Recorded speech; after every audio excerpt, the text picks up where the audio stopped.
8h16. A gente conversa ao vivo nesta coluna Saúde e Bem-Estar com o Dr. Tiago Vilela, ele que é médico urologista da Clínica Veridium. Dr. Tiago, bom dia, bem-vindo. Bom dia, Ariane, bom dia, Diego. Um prazer imenso estar aqui com vocês. O prazer é todo nosso, doutor. E hoje a gente fala de um assunto bastante importante, que são as dicas, não é? O que a medicina já sabe e tem de conhecimento que realmente funciona quando a gente pensa na prevenção do câncer, não é isso? Exatamente. Vamos aproveitar que a gente está Novembro Azul, né? E uma coisa muito interessante é que antigamente a gente falava assim, para prevenir, por exemplo, o câncer de próstata, que é o mais comum nos homens, né? Não tinha muito o que se fazer.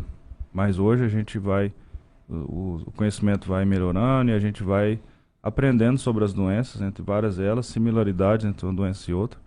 E aqui eu estou hoje para falar assim, de dicas práticas mesmo, que a gente pode fazer no dia a dia para poder evitar essa doença tão prevalente.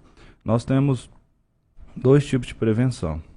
Prevenção primária, que é a melhor delas, que é aquela prevenção da doença aparecer. É tomar atitudes antes de que a doença aconteça. Todas elas, praticamente todas as doenças do corpo humano, a gente tem como fazer essa prevenção primária. Essa é a melhor delas. Não dá nem chance para a doença, né, doutor? Isso. Se a gente puder atuar nisso, é a melhor fase. E a prevenção secundária já não é assim tão eficaz, mas para o câncer de próstata tem um papel também muito importante, que é o diagnóstico precoce. É descobrir ela na fase inicial, que isso faz toda a diferença ao longo do tratamento. Muito bem.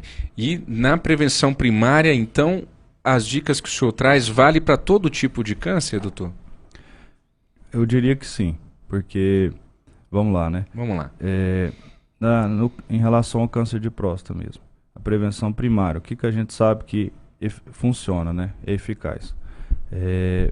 Primeiramente, adotar hábitos de vida saudáveis, né? Parece um clichê, mas isso é muito comprovado. Por exemplo, a prática regular de atividade física, que a OMS considera 150 minutos de atividade aeróbica por semana. No caso seria, por exemplo, 30 minutos ali de atividade física, 5 vezes na semana, e 3 vezes por semana a prática de atividades anaeróbicas, com um exercício de resistência, de academia, crossfit, alguma atividade que exerça isso.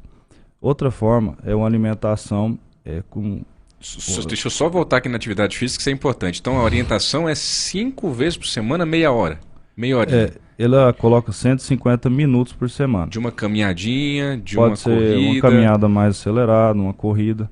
Então, por exemplo, às vezes a pessoa não consegue fazer 5 vezes por semana. Uhum. Mas se ela colocar esses 150 minutos, por exemplo, num dia ela fazer 60 minutos, 1 hora, né?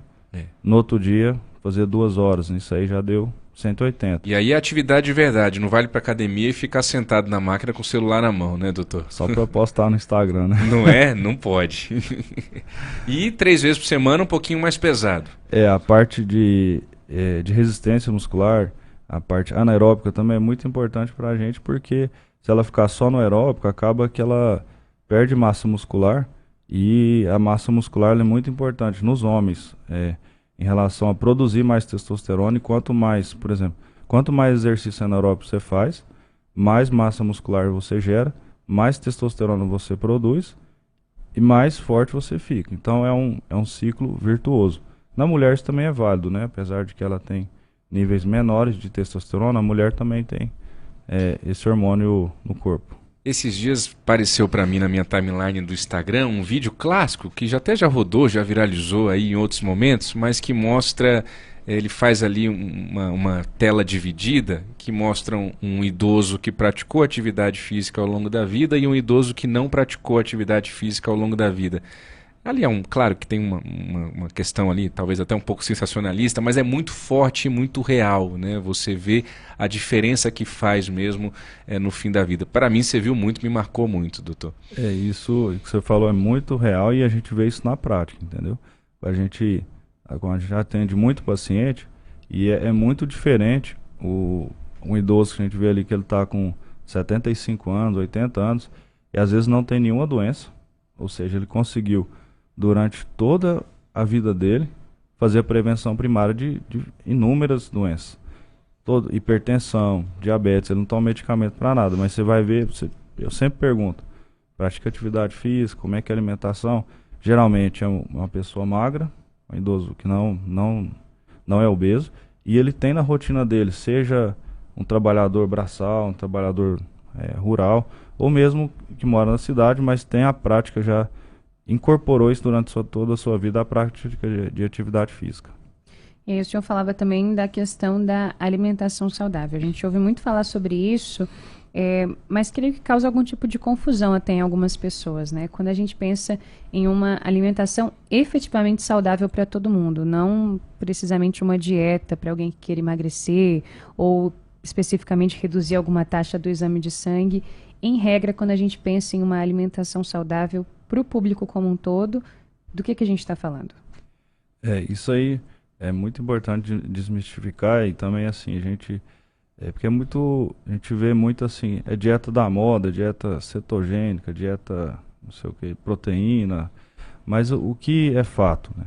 A gente tem que pôr na cabeça o seguinte, desembrulhar menos, né, produtos industrializados e descascar mais. Então, frutas, verduras, tudo que está na feira, ali, carnes magras, arroz, feijão, vários tipos de verduras. Por exemplo, eu vou dar o couve, ele tem poderes anti-inflamatórios, o repolho também tem esse papel importante. O licopeno, que está muito presente no tomate, ele tem uma ação anti-inflamatória no corpo todo, mas por si só na próstata também tem um efeito grande. A semente de abóbora também, na sua semente, foi descoberta uma substância no óleo de semente de abóbora que ela tem um poder anti-inflamatório poderosíssimo na desinflamação do corpo e principalmente na desinflamação da próstata. Olha só, semente de abóbora. E o sal palmeto também, nem todo mundo conhece, porque é uma planta originária dos Estados Unidos.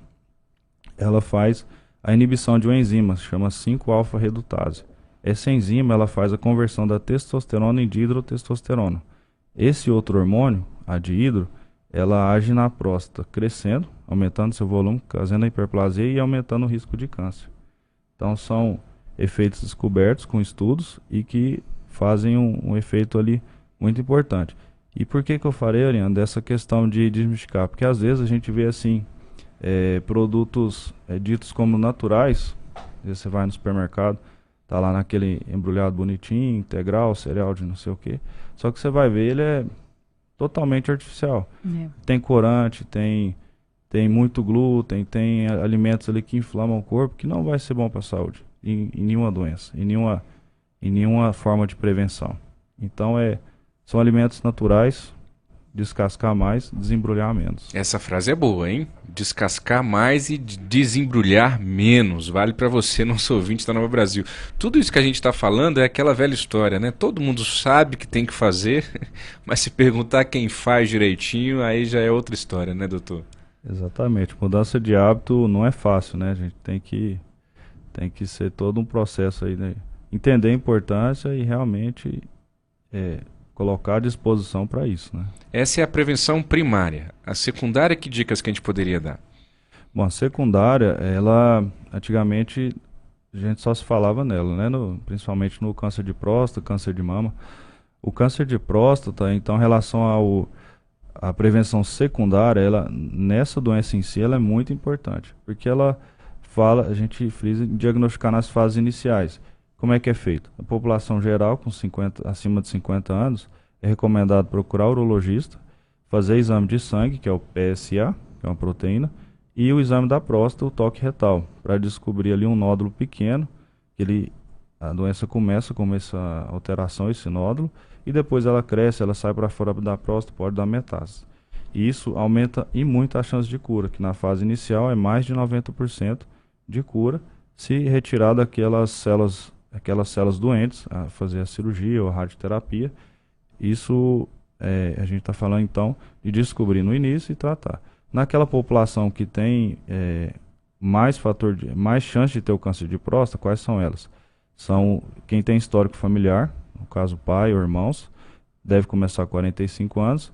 Os descendentes, quem é da raça negra, né, afrodescendentes, e porque eles têm uma incidência maior de câncer de próstata, isso não, a gente não sabe muito bem o motivo, mas tem uma relação genética, e também nos obesos e nos sedentários. Isso aí, eles já estão nesse grupo de risco, deve começar com 45 anos. Muito bem, 8 horas e 26 minutos. Esse foi o Dr. Tiago Vilela, médico urologista da Clínica Veridium, hoje conversando conosco aqui no Jornal Nova Brasil Brasília, na coluna Saúde e Bem-Estar. Dr. Tiago, obrigada por hoje, volte sempre. Muito obrigado, um abraço para todo mundo, estou à disposição. Excelente dia, doutor. 8 horas e 26 minutos.